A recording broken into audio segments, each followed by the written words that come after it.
नमस्कार दोस्तों, मैं अंकुर उपाध्याय स्वागत करता हूं आप सभी का एक बार फिर से अपनी नई वीडियो में। टोटल 8 चीज़ों के बारे में इस वीडियो के माध्यम से आप सभी के साथ डिस्कस करने वाला हूं। एक्चुअली में ये सारी चीज़ें टुकड़ों में मैंने आपके साथ आज डिस्कस ऑलरेडी कर दी हैं। एक समर आप ये कह सकते हैं, एक टोटल मार्केट की समरी है ये, जो बहुत ही सिंपल और सरल भाषा में मैं आप सभी के साथ इस वीडियो के माध्यम से शेयर कर रहा हूँ।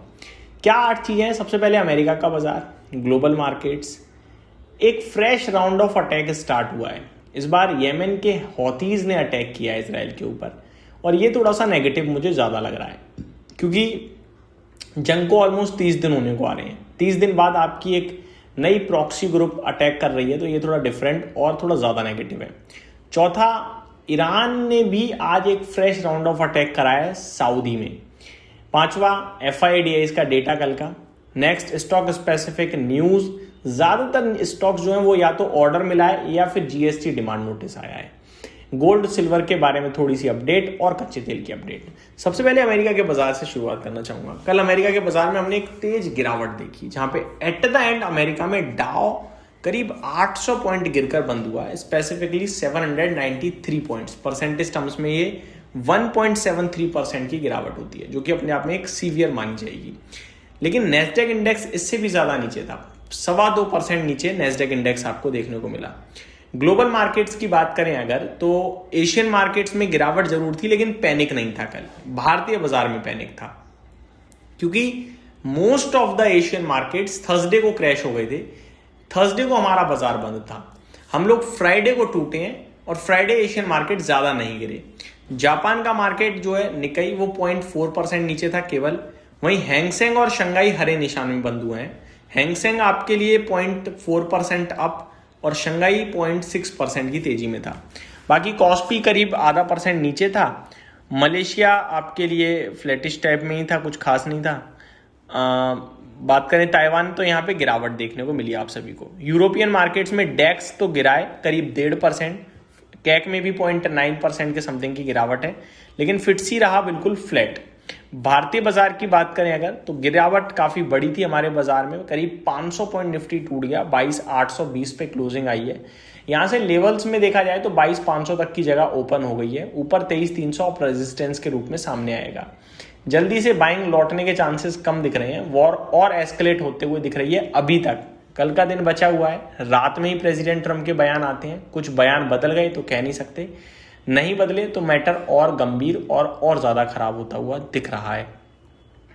अब आते हैं अटैक पे। दोस्तों, येमेन के हौतीज ने इजराइल पे अटैक कर दिया है, और ये इस जंग की जब से शुरू हुई है तब से पहली बार है, जो कि एक फ्रेश, आप ये कह सकते हैं, आग लगाने का काम, मतलब आग में तेल डालने का काम कर रहा है। ये ऐसा लग रहा है, घी डालने का काम।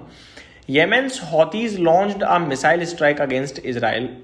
The group said Saturday it was the first time that the Tehran-backed militia had intervened in the US-Israeli-led war against Iran, which has entered its second month. तो 30 दिन हो चुके हैं, दूसरे महीने में एंटर कर चुका है ये मामला, तो अच्छी बात नहीं है। ये मुझे थोड़ा ज़्यादा नेगेटिव लगा। वहीं नेक्स्ट अगर आप देखें, तो ईरान ने भी अटैक किया है। सऊदी के प्रिंस जो है सऊदी अरेबिया के, उनके बेसिस के ऊपर अटैक हुआ है, जहाँ पे 10 से ज़्यादा ट्रूप्स इंजर्ड करे गए हैं, आपके उड़ा दिए गए हैं US के, और 2 हेविली इंजर्ड हैं। आगे बात करी जाए दोस्तों FIDIs के डेटा की, तो डेटा यहाँ पे आपके साथ कल मैंने डिस्कस किया था, जहाँ पे FIDIs की सेलिंग थोड़ी अच्छी खासी थी DIs की बाइंग के कंपैरिजन में।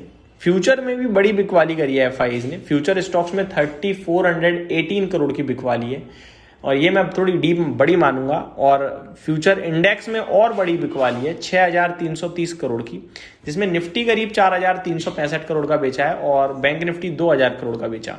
कैश मार्केट में भी बड़ी बिकवाली, करीब 4367 करोड़ की बिकवाली, और कैश मार्केट में DIs ने 3500 करोड़ का खरीदा है। तो बिकवाली के सामने DIs की बाइंग बहुत छोटी रह गई है, प्लस रिटेल भी बेच ही रहा है, वो भी नहीं है लेने के मूड में। तो ये जो मूड माहौल इस समय मार्केट का बना हुआ है, काफ़ी क्रिटिकल और काफ़ी ज़्यादा खराब लग रहा है मुझे, जो आपको डायरेक्टली मार्केट पे दिख भी रहा है इस समय। यहाँ से और परेशानी बढ़ सकती है अगर कोई अच्छी खबर नहीं आई तो। स्टॉक स्पेसिफिक बहुत सारे स्टॉक्स हैं जो खबरों में हैं, लेकिन ज़्यादा बड़ी न्यूज़ नहीं है, और न्यूज़ पे एक्शन भी नहीं होगा। मैंने यहाँ पे आप सभी के साथ सिलेक्टिव स्टॉक लिखे हैं 4, और ये चारों ऑर्डर वाले स्टॉक हैं। एक एक करके डिस्कस करना चाहूँगा। पहला स्टॉक है इन्वायरो इंफ्रा इंजीनियर्स। इस कंपनी को 664 करोड़ का ऑर्डर मिला है। ईपीसी ऑर्डर है, एनटीपीसी लिमिटेड से मिला है बेस्ट प्रोजेक्ट के लिए कुंडगी में, Kudgi Karnataka and Ramagundam Telangana with 18 months execution and 11 year O&M। तो 18 महीने में पूरा करना है, 11 साल का O&M है और 664 करोड़ का ऑर्डर है, तो पॉजिटिव मानूंगा मैं।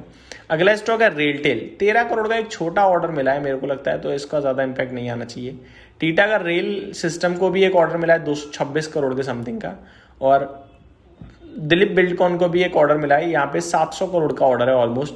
24 महीने flood protection embankment on Narmada river in Bharuch, इसके लिए ऑर्डर मिलता हुआ दिखा है। कंपनियां और भी हैं जिन्हें ऑर्डर या जीएसटी डिमांड नोटिस या कुछ और खबरें इस तरीके की मिली हैं। एक KNR कंस्ट्रक्शन है, इन्हें बड़ा ऑर्डर मिला है, 1734 करोड़ का ऑर्डर मिला है NHAI से 4 लेन अपग्रेडेशन के लिए NH 167 between Hyderabad and Panaji with 730 days buildup and 15 years operation and maintenance O&M।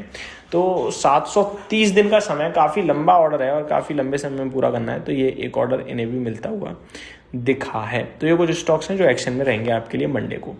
अब आते हैं गोल्ड और सिल्वर पे। सोने चांदी की बात करें तो दोनों में ही आपको तेजी दिखी थी। कॉमेक्स पे फ्राइडे, जिसमें टेंशन राइज हुई थी, टेंशन राइज होने पे नॉर्मली तो बढ़ता है गोल्ड सिल्वर, लेकिन इस समय घट रहा है। यहाँ से और कैसा रह सकता है मैं आपके साथ डिस्कस करूँ अगर, तो गोल्ड में आपको 144,500 का भाव दिख रहा है, मेरे को लगता है थोड़ा नीचे जा सकता है, मार्केट इस समय वीक ही लग रहा है मुझे। चांदी में 227,750 का भाव है और ये भी मुझे लगता है और नीचे जा सकता है, क्योंकि इन्वेस्टर इस समय फेवर में है नहीं खरीदारी के। क्रूड ऑयल ये चिंता का विषय है, $112 हो गया है और बढ़ने के चांसेस पूरे दिख रहे हैं। 2022 के बाद सबसे हाईएस्ट क्लोजिंग थी। तो ये छोटी मोटी अपडेट्स थी मेरी तरफ से, उम्मीद करता हूँ डिटेल्स पसंद आई होंगी। Thank you so much for watching this video, have a great day guys.